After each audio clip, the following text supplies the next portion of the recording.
Hello students, welcome to selection academy. Selection academy के YouTube channel पर आप सभी का बहुत बहुत स्वागत है। आज की इस वीडियो में हम बात करेंगे कि क्यों एक रेप विक्टिम की आइडेंटिटी को डिस्क्लोज़ करना एक ऑफेंस है अंडर वेरियस लॉज। ये वीडियो 4 पार्ट्स में होने वाला है। सबसे पहले वाले पार्ट में हम बात करेंगे उन सेक्शंस की जिनमें identity disclosure is an offence. इसमें हम आईपीसी, सीआरपीसी, पॉक्सो और जुवेनाइल जस्टिस एक्ट के सेक्शंस और उन गाइडलाइंस की बात करेंगे जो ऐसा करने से हमें रोकती हैं। सेकेंड पार्ट में एक इंटरेस्टिंग केस डिस्कस करेंगे जिसमें सुप्रीम कोर्ट ने डायरेक्शंस इशू करी हैं regarding disclosure of identity of victim. और इसके साथ साथ पार्ट फर्स्ट में जो केसेस हमने पढ़े थे उन सब सेक्शंस में क्या क्या चेंजेस आए हैं as per these guidelines. Part 3 उन ओपिनियंस को समझेंगे जिनके हिसाब से विक्टिम की आइडेंटिटी डिस्क्लोज करना क्यों ज़रूरी है। और फाइनली पार्ट 4 में इस पूरे वीडियो का कंक्लूजन करेंगे। अगर आपको ये वीडियो पसंद आता है तो इसे लाइक करें और हमारे चैनल को सब्सक्राइब करें। पार्ट 1 में सबसे पहला सेक्शन जो हम करेंगे वो है section 228A of Indian penal code. ये सेक्शन ओरिजिनली आईपीसी का पार्ट नहीं था। इसे एक फेमस केस के बाद लॉ में अमेंडमेंट करके डाला गया। The case was Tukaram versus state of Maharashtra, which was famously known as Mathura rape case. In the year 1983 criminal law amendment act 1983 के थ्रू सेक्शन को ऐड किया गया। चलिए देखते हैं ये सेक्शन क्या कहता है। सेक्शन 228A ऑफ आईपीसी बात करता है कि किन ऑफेंसेस में आप विक्टिम की आइडेंटिटी को डिस्क्लोज नहीं कर सकते। पहले वो ऑफेंसेस देखते हैं कौन कौन से हैं। सेक्शन 376 बात करता है पनिशमेंट ऑफ रेप की। सेक्शन 376 से बात करता है कि अगर विक्टिम की रेप के बाद डेथ हो जाती है या वो कोमा में चली जाती है तो क्या पनिशमेंट होगी। सेक्शन 376A भी कहता है कि अगर जिसका रेप हुआ उसकी उम्र 12 साल से कम है तो एक्यूज को क्या सज़ा मिलेगी। सेक्शन 376B में अगर जुडिशियल सेपरेशन के दौरान हस्बैंड वाइफ के साथ सेक्सुअल इंटरकोर्स करता है तो क्या सज़ा मिलेगी। सेक्शन 376 में अगर कोई पर्सन ऑफ अथॉरिटी रेप करता है तो उसकी पनिशमेंट है। सेक्शन 376D में गैंग रेप की पनिशमेंट है। सेक्शन 376DA कहता है कि अगर जिसका गैंग रेप हुआ उसकी एज 16 साल से कम है तो क्या पनिशमेंट है। सेक्शन 376DB कहता है कि अगर गैंग रेप विक्टिम की एज 12 साल से कम है तो क्या पनिशमेंट है। और फाइनली सेक्शन 376E बात करता है कि repeat offenders of above offences को क्या सज़ा मिलेगी। यानी सेक्शन 376 से लेकर सेक्शन 376E तक रेप और उससे रिलेटेड ऑफेंसेस की पनिशमेंट है। और सेक्शन 228A के हिसाब से अगर कोई बंदा इन ऑफेंसेस जिनकी हमने बात करी उनके विक्टिम की आइडेंटिटी को डिस्क्लोज करता है, यहाँ पर डिस्क्लोज करने का मतलब नहीं बताया गया है, बात की गई है प्रिंट या पब्लिश की। यानी अगर किसी पेपर में, बुक में, आर्टिकल में विक्टिम की आइडेंटिटी रिवील हो जाती है तो वो पनिशेबल है। इसके साथ साथ अगर कोई कोर्ट की प्रोसीडिंग्स को, यानी अगर कोर्ट में जो ऑफेंसेस जिनकी हमने बात करी है उनका केस चल रहा है और उसमें जो हुआ है या हो रहा है वो कोर्ट की परमिशन के बिना अगर आप प्रिंट या पब्लिश कर देते हैं तो वो भी पनिशेबल है। पनिशमेंट इस सेक्शन में 2 साल तक की हो सकती है फाइन के साथ। ऐसा नहीं है कि विक्टिम की आइडेंटिटी बिल्कुल भी रिवील नहीं हो सकती। इस सेक्शन में बात की गई है कुछ लोगों की जो अगर रिटन परमिशन दे दें तो आइडेंटिटी डिस्क्लोज की जा सकती है। सबसे पहले आती है विक्टिम खुद, यानी अगर विक्टिम किसी को रिटन परमिशन दे दे तो वो ऑफेंस नहीं माना जाएगा। दूसरे नंबर पे आते हैं एसएचओ या इन्वेस्टिगेटिंग ऑफिसर, जिसको हम आईओ भी बोलते हैं, जो केस की इन्वेस्टिगेशन कर रहे हैं। वो भी अगर किसी को रिटन परमिशन दे दें जिससे उन्हें लगता है कि इन्वेस्टिगेशन में हेल्प होगी तो वो भी ऑफेंस नहीं माना जाएगा। फाइनली रिटन परमिशन की पावर नेक्स्ट ऑफ किन को भी ये सेक्शन देता है।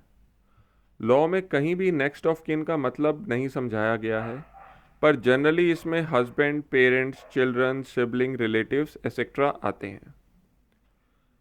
पर यहाँ पर एक चीज़ का ध्यान रखना ज़रूरी है कि नेक्स्ट ऑफ किन किसी को भी परमिशन नहीं दे सकता। वो परमिशन लॉ के हिसाब से सिर्फ किसी रिकॉग्नाइज सोशल इंस्टीट्यूशन जैसे किसी एनजीओ जिसे सेंट्रल गवर्नमेंट या स्टेट गवर्नमेंट से रिकॉग्निशन मिला हुआ है, उसके चेयरमैन या सेक्रेटरी को ही दे सकता है, बस। दूसरा सेक्शन जो विक्टिम की आइडेंटिटी को डिस्क्लोज करने से प्रोहिबिट करता है वो क्रिमिनल प्रोसीजर कोड का सेक्शन है, that is section 327 of CrPC. ये सेक्शन सिर्फ इतना कहता है कि अगर किसी रेप या उससे रिलेटेड ऑफेंसेस का ट्रायल चल रहा है तो वो इन कैमरा होगा।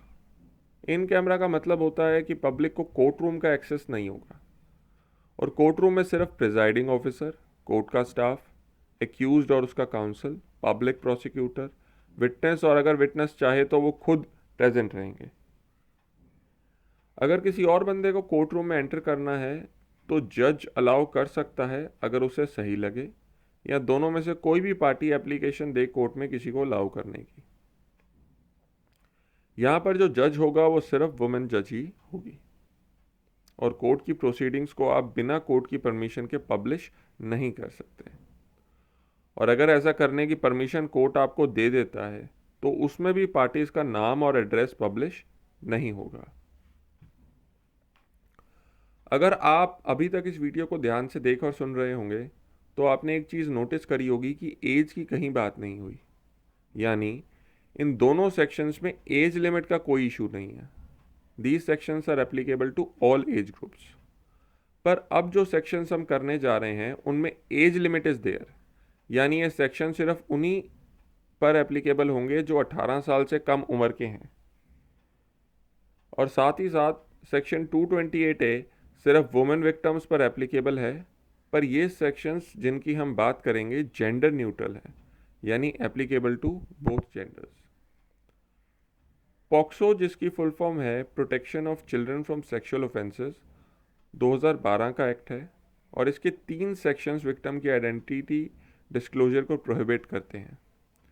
सबसे पहला सेक्शन है सेक्शन 23, जो कहता है कि किसी भी मीडिया रिपोर्ट में बच्चे की आइडेंटिटी डिस्क्लोज नहीं होगी, और इस सेक्शन में हमें यह भी बताया गया है कि यहाँ पर आइडेंटिटी का मतलब क्या है। इस सेक्शन में आइडेंटिटी का मतलब बच्चे का नाम, उसका address, photo, family details, school का नाम वगैरह इंक्लूडेड है। और यहाँ पर अगर आइडेंटिटी डिस्क्लोज करनी है तो स्पेशल कोर्ट की परमिशन लेनी होती है, जो कोर्ट तभी देता है अगर उसे ऐसा करना बच्चे के इंटरेस्ट में लगे। यहाँ पर अगर बिना कोर्ट की परमिशन के आइडेंटिटी रिवील हो जाए मीडिया में तो जिसने करी है वो और जो उस मीडिया हाउस का मालिक है, दोनों को सज़ा मिलेगी। दूसरा section, that is section 24 sub section 5, female police officer जो सब इंस्पेक्टर की रैंक से ऊपर हो की जिम्मेदारी बनाता है कि वो इस चीज़ का ध्यान रखे कि आइडेंटिटी रिवील ना हो। यही बात तीसरा सेक्शन, दैट इज सेक्शन 33 भी कहता है, पर वो रिस्पॉन्सिबिलिटी स्पेशल कोर्ट की कर देता है जो उस केस को सुन रहा है। पॉक्सो के केसेस भी इन कैमरा चलते हैं स्पेशल कोर्ट के थ्रू। अब बात जुवेनाइल जस्टिस एक्ट 2015 की। यहाँ जुवेनाइल का मतलब भी वही है जो पॉक्सो में था, that is under 18 years of age. यहाँ पर भी आइडेंटिटी डिस्क्लोज करना पनिशेबल है आईपीसी और पॉक्सो की तरह, पर कुछ डिफरेंसेस भी हैं। जुवेनाइल जस्टिस एक्ट का section 74 child victim, child witness के साथ साथ child in conflict with law को भी प्रोटेक्शन देता है from identity disclosure. Child in conflict with law का मतलब होता है एक ऐसा बच्चा जिसने जब क्राइम किया तो वो 18 साल से कम का था, यानी child was under 18 years of age when the crime was committed by him. IPC और पॉक्सो सिर्फ सेक्सुअल ऑफेंसेस की बात करते हैं, बट ये एक्ट उन सेक्शंस के अलावा दूसरे क्राइम्स पर भी एप्लीकेबल होता है। जैसे मान लो एक 18 साल से कम के बच्चे ने एक 18 साल से कम के बच्चे का मर्डर कर दिया, तो आइडेंटिटी डिस्क्लोजर से दोनों को प्रोटेक्शन मिलेगी, unless and until juvenile justice board या चाइल्ड वेलफेयर कमेटी बच्चे के बेस्ट इंटरेस्ट में रिटर्न परमिशन ना दे दें। आइडेंटिटी डिस्क्लोजर का मतलब यहाँ पर भी वही है जो पॉक्सो में था, that is name, address, school etcetera, पर उसके साथ साथ अदर फॉर्म ऑफ कम्युनिकेशन भी इसमें इंक्लूडेड हैं, जैसे फेसबुक, व्हाट्सएप, टेलीग्राम। यानी अगर इन मीडियम्स के थ्रू भी आइडेंटिटी डिस्क्लोज होगी तो वो पनिशेबल होगी। अभी हाल ही में एक नेटफ्लिक्स की डॉक्यूमेंट्री पर स्टे दिल्ली हाई कोर्ट ने लगा दिया, सिर्फ इसी वजह से कि उसमें स्कूल का ना नाम और डिटेल्स दिखाई गई थी। That is not allowed as per law. इस पार्ट के लास्ट में बात करेंगे प्रेस काउंसिल ऑफ इंडिया के नॉर्म्स ऑफ जर्नलिस्टिक कंडक्ट के बारे में। ये एक तरीके की गाइडलाइंस हैं जो जर्नलिस्ट को ध्यान में रखनी होती हैं। ये गाइडलाइंस क्लियरली कहती हैं कि in case of rape, abduction और किडनैप ऑफ वुमेन और sexual assault of children, the name, photograph and other particular which can reveal the identity of the victim shall not be published. And also character assassination of victim is prohibited. यहाँ पर हमारा part 1 ख़त्म हो गया। अब हम part 2 शुरू करेंगे और उसमें बात करेंगे एक केस की जिसमें सुप्रीम कोर्ट ने डायरेक्शंस दी रिगार्डिंग विक्टिम आइडेंटिटी डिस्क्लोजर, और साथ ही साथ उन सेक्शंस की अभी जो हमने करे हैं उनमें मेजर या माइनर चेंजेस भी किए। चलिए देखते हैं और समझने की कोशिश करते हैं उस केस लॉ को। The case is Nipun Saxena versus union of India, 2018 का केस है और इसमें जजमेंट डिवीजन बेंच ने दी है।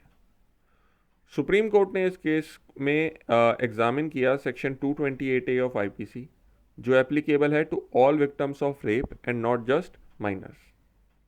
और इस सेक्शन में एग्जामिनेशन के बाद कोर्ट ने क्लियरली बोला कि not only publication of name of victim is prohibited but also disclosure of any other matter which might make known the identity of such victim is prohibited. यानी नाम के साथ साथ कोई भी ऐसी चीज़ पब्लिश नहीं की जा सकती जिससे विक्टिम की आइडेंटिटी रिवील हो किसी भी तरीके से। कोर्ट ने इस केस में अपनी बात का मतलब भी समझाया। कोर्ट ने एक केस के बारे में बताया जहां पर विक्टिम का नाम तो नहीं पब्लिश हुआ, पर न्यूज़ रिपोर्ट में बताया गया कि विक्टिम ने स्टेट बोर्ड एग्जामिनेशन टॉप किया है और स्टेट का नाम भी बताया गया। कोर्ट ने यहाँ पर क्लियरली बोला कि इस केस में आइडेंटिटी पता लगाना कोई रॉकेट साइंस नहीं है। एक दूसरे इंस्टेंस की बात करते हुए कोर्ट ने बताया कि जो फुटेज मीडिया में दिखाई गई उसमें विक्टिम का चेहरा तो ब्लर कर दिया गया था, पर उसके रिलेटिव्स, नेबर्स का चेहरा, यहाँ तक कि गांव का नाम भी विजिबल था क्लियरली। कोर्ट ने बोला this amounts to disclosing the identity of the victim. POCSO act के सेक्शन 23 की बात करते हुए कोर्ट ने कहा कि जहाँ पर बच्चा एक छोटे गांव को बिलोंग करता है तो उस केस में गांव को नाम देना ही ऑफेंस है, क्योंकि उस केस में कोई भी उस गांव में जाकर पता कर सकता है कि विक्टिम कौन है। बड़े शहरों में जैसे दिल्ली, मुंबई, जहाँ पर सिटी का नाम देना होगा, मे नॉट बी डिस्क्लोजर, पर अगर कॉलोनी या उस एरिया का नाम दे दिया जाए जहाँ पर बच्चा रह रहा है या उसके स्कूल का नाम जिसमें वो पढ़ रहा है दिया जाए तो वो ही काफ़ी होगा उसकी आइडेंटिटी को डिस्कवर करने के लिए। सुप्रीम कोर्ट ने रीजंस भी दिए जिसमें बताया गया कि एक रेप विक्टिम की आइडेंटिटी को प्रोटेक्ट करना क्यों ज़रूरी है। एक विक्टिम को सोसाइटी में डिस्क्रिमिनेशन फेस करनी पड़ती है। Such a victim would find it difficult to get a job, difficulty in getting married, society में वापस शामिल होना भी मुश्किल होता है, और इंडिया में अभी भी एक एडिक्वेट विटनेस प्रोटेक्शन प्रोग्राम नहीं है इतने सालों बाद भी। सेक्शन 228 आईपीसी एक्सेप्शन देता है उन पुलिस ऑफिसर्स को जिन्हें विक्टिम की ट्रू आइडेंटिटी रिकॉर्ड करनी होती है इन्वेस्टिगेशन के लिए। यहाँ पर कोर्ट ने बोला कि एफआईआर में विक्टिम का असली नाम ही डिस्क्लोज होगा, पर उस एफआईआर की कॉपी ना तो पब्लिकली अवेलेबल होगी और ना ही किसी मीडिया हाउस को दी जाएगी। कोर्ट ने उन सिचुएशंस को भी बताया जहां पर विक्टिम की आइडेंटिटी डिस्क्लोज करना ज़रूरी हो जाएगा, जैसे अगर विक्टिम की डेड बॉडी मिलती है और ये इस्टेब्लिश हो जाता है कि रेप हुआ है और कोई और तरीका नहीं है तो टू आइडेंटिफाई द विक्टिम, इस केस में उसकी फ़ोटोग्राफ को मीडिया में पब्लिश करना ही होगा। पर यहाँ पर कोर्ट ने बोला कि पब्लिश करने का टाइम ये नहीं बताया जाएगा कि victim was subjected to sexual offence. जहाँ पर विक्टिम की मेडिकल एग्जामिनेशन करनी पड़े और बॉडी सैंपल्स लेने हों, जहाँ डीएनए प्रोफाइलिंग करनी हो, जहाँ विक्टिम की डेट ऑफ बर्थ कंफर्म करने के लिए स्कूल रिकॉर्ड्स की ज़रूरत हो। कई केसेस में नेक्स्ट ऑफ किन भी जस्टिफाइड है in disclosing the identity of the victim. पर कोर्ट ने यहाँ पर एक स्ट्रिक्ट स्टैंड लिया और बोला कि नेक्स्ट ऑफ किन को एप्लीकेशन विद रीज़न देनी होगी मजिस्ट्रेट या सेशन जज को, अगर वो आइडेंटिटी डिस्क्लोज करना चाहते हैं तो। क्योंकि ऐसा हो सकता है कि नेक्स्ट ऑफ किन किसी मीडिया हाउस से या किसी पब्लिशिंग फर्म से जो बुक पब्लिश करना चाहती हो किस केस पे, पैसा लेकर नाम डिस्क्लोज कर दे। और नेक्स्ट ऑफ किन लॉ में कहीं भी डिफाइंड नहीं है, तो ऐसा भी तो हो सकता है कि एक फ्रेंड नेक्स्ट ऑफ किन बनकर कोर्ट में एप्लीकेशन लगा दे, तो उस केस में भी कोर्ट ही डिसाइड करेगा कि कौन नेक्स्ट ऑफ किन है। हमने पार्ट 1 में जब सेक्शंस करे थे तो ये समझा था कि सेक्शन 228A में नेक्स्ट ऑफ किन परमिशन दे सकता है आइडेंटिटी डिस्क्लोजर की, पर वो सिर्फ एक सोशल इंस्टीट्यूशन को ही देगा जो रिकॉग्नाइज्ड है बाय सेंट्रल गवर्नमेंट और स्टेट गवर्नमेंट। कोर्ट ने इस पॉइंट को इनवैलिड डिक्लेयर कर दिया क्योंकि अभी तक सेंट्रल गवर्नमेंट या स्टेट गवर्नमेंट ने ऐसे किसी भी इंस्टीट्यूशन को रिकॉग्नाइज नहीं करा है under section 228A of IPC. ना ही ये बताया है कि वो इंस्टीट्यूशन काम क्या करने चाहिए, एप्लीकेशन कैसे दी जाएगी और उस एप्लीकेशन को कैसे डील किया जाएगा। कोर्ट ने साफ कहा कि जब तक एक क्लियर कट प्रोसीजर नहीं बन जाता तब तक कोर्ट की डायरेक्शंस ही प्रिवेल करेंगे।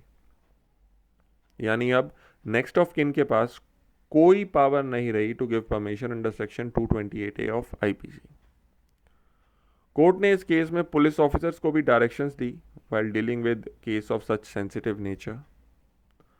कोर्ट ने कहा कि पुलिस ऑफिसर को इस बात का ध्यान रखना चाहिए कि विक्टिम की आइडेंटिटी उतनी ही रिवील हो जितनी इन्फॉर्मेशन लेने के लिए ज़रूरी है। जिन अथॉरिटीज़ को सैंपल भेजे जाएंगे वो भी ड्यूटी बाउंड हैं to keep the name and identity of the victim secret, और वो अथॉरिटीज़ अपनी रिपोर्ट सील्ड कवर में सिर्फ इन्वेस्टिगेटिंग एजेंसी या कोर्ट को ही देंगी।